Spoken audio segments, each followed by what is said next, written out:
I know, I said I would talk about that thing, but it turns out there are other news that just keep piling up. And for some reason, the things that always snowball into something bigger are, you guessed it, skins. These are the pleasure and the bane of all of our existence. And this time it is especially the case because after Zahen's reveal, we got a lot of skins that piled up, and among them we got new skins that people both love and hate for totally separate reasons. And this time, this is specifically the topic that we need to talk about because Riot definitely needs some feedback. And we can't let it slide because, we know what happened the last time we let Riot do things on their own. We can't let that happen again. But also, speaking of doing things on your own,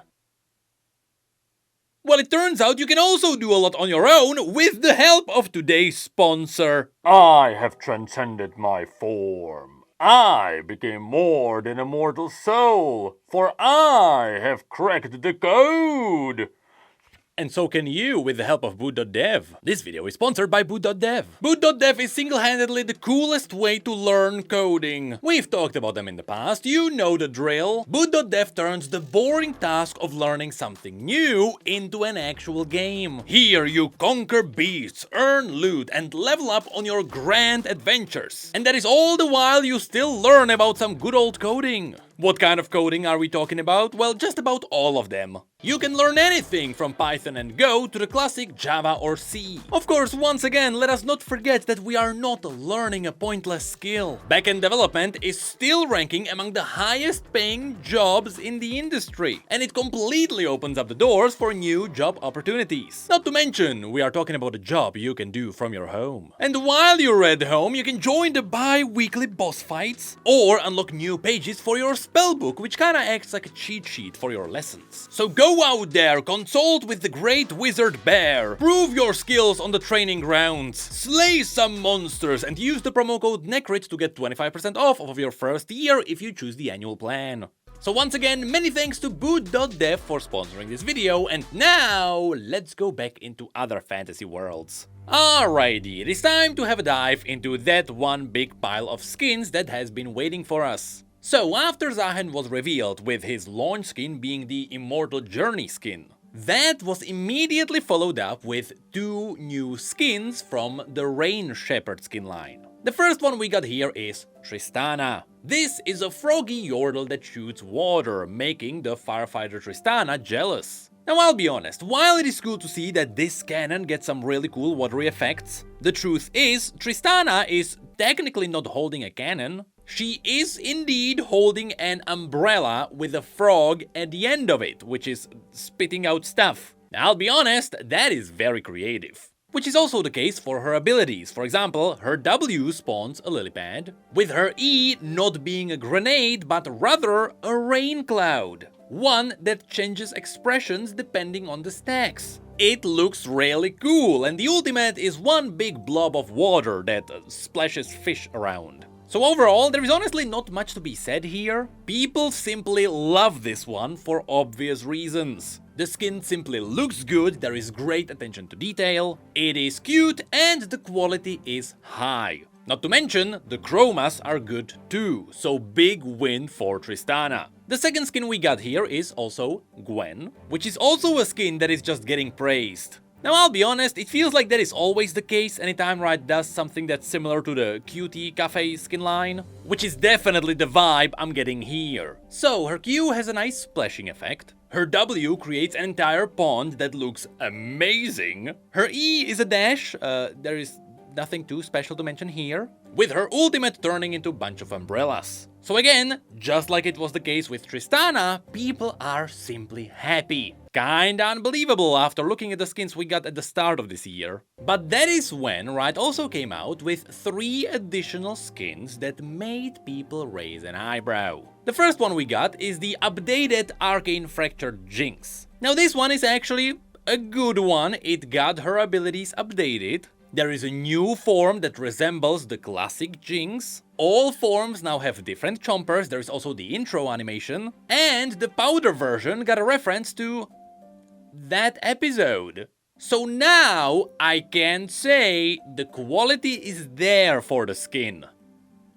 And what a journey that was! What is more important, however, are the other two skins that dropped here. Because Riot is testing out something new in the space of skins again. And this is the place where Riot probably really needs your feedback. You see, the two skins that also popped up here are the Sunken Shadows Nami and the Sunken Shadows Lucian. Overall, these skins look really good. Starting with Nami, the overall aesthetic kinda reminds me of a mix between the Ruination and the Sentinels of Light. But my god, is the quality there, and that is obvious from the home guard alone. It just screams a dark pirate theme. Now, since this is on a legendary level, all the animations are unique compared to the base Nami, and all the abilities are full of unique details as well. For example, her auto attacks are shot from her hand until she uses her E, at which point she's using her staff. Her Q are nice, dark, chunky bubbles full of sea monsters. Her W summons a jellyfish that is bouncing around,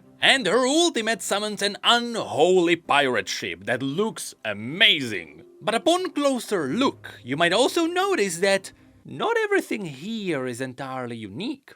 In fact, this is indeed a reskin of the Coven Nami. In other words, the skin that started a civil war among the Nami and Syndra mains. In fact, Lucian is the exact same thing. His animations are amazing, the spells look really good. He leaves behind a holy ghost that shoots for Lucian. His dash looks really good, the light shot summons tentacles, and the ultimate is gorgeous. But all of that are details that originally came from the High Noon Lucian. Because yes, this skin is also reusing those animations. And the reason why Riot is doing this is worth a discussion. It is all mainly because both the Lucian and the Nami skins are gonna be part of the great Gacha machine. You see, previously, if we have a look at the Gacha machine, you can see that there are the big drops. This is where you would get your Mordekaiser, your Jinx or Morgana, but in between you always had the lesser drops, which people weren't too excited about. This is where you got, for example, the new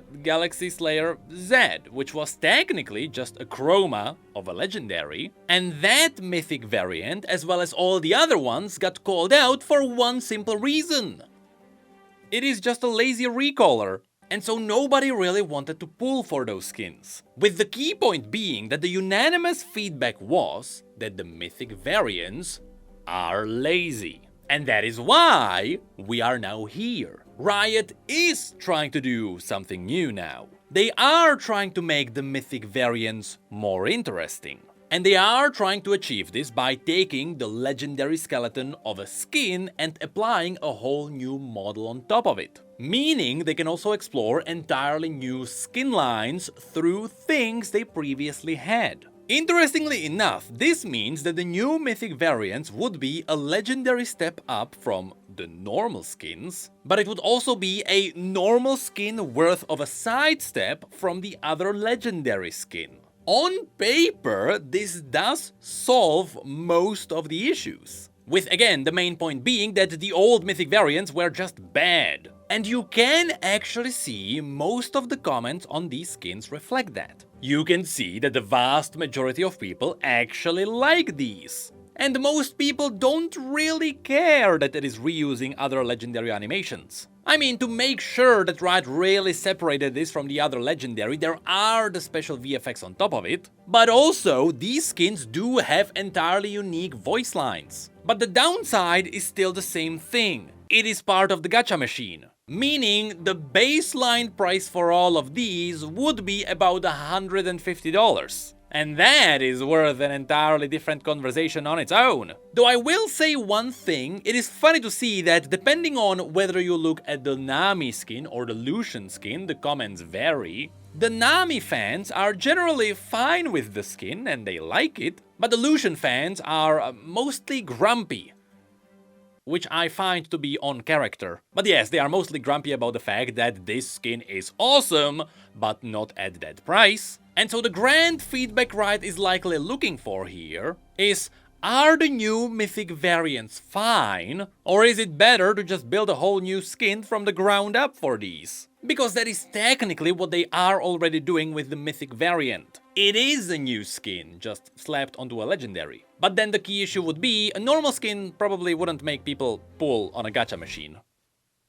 Hey, I know how gacha machines work. But fortunately, if you are a normal human being and you like just a normal skin, we got 5 more to talk about. So next, why don't we dive into Victorious Draven? I really like this skin because it does look like a royal Draven, which is quite different from the barbaric gladiator we usually get. Also, I will have to say, the purple and gold coloring on the axes looks amazing. But looking at the chromas, depending on the ranks, I will say the challenger one looks the best, so I hope you didn't miss out. But after this, connected to the great winter map we are getting, we did also get the Winter Wonder skins. So first, let's talk about the legendary one, which is Zeri. This skin simply makes sense, because Zeri is ice skating. Next time, she better get a disco skin. But yes, here, her auto attack is an ice blast, her Q shoots out small snowballs, her W creates an ice path with a crack in the middle, her E turns her snowballs into icy spikes that look great, and when she slides alongside a wall, it actually gets an icy effect on it.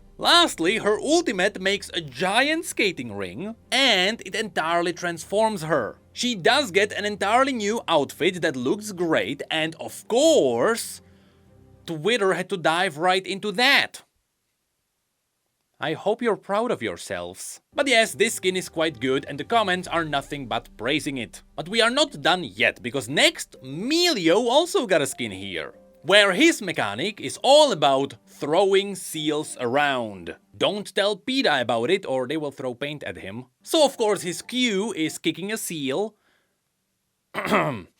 His W summons a seal that heals others. The shield summons a cute seal face on a friendly target. And his ultimate is slightly underwhelming, because that spell effect is not supposed to have big visuals. But the best feature of all is the fact that he always has a seal on his back. It is there, even as he dies. And yes, the seal also changes color depending on the chroma. After this there is also Mel, whom people dubbed Melsa. I will have to say, the dress looks quite good with the effects. And when it comes to her spells, it all fits really well. Her Q summons a hail of ice spikes. Her W is a literal ice block. Her E is an icy globe that cracks the ice at the end. And her ultimate also creates an icy globe that is cracked with magic. So yes, it is a good old standard skin, but it fits her really well. But that takes us to the last skin that takes the crown. Reindeer Smolder, which people hoped would be called Smolder. This skin is so uncanny, it looks amazing. I guess, we know it has been done on purpose, and you'll see why in a moment. First of all, the one great detail about this skin is the fact that Smolder's wings are in fact a Christmas tree. Anyway, by default, Smolder also spits snowballs. His Q spits out a shooting star, which then splits into candy. His W is a slow-moving present. His E makes him fly and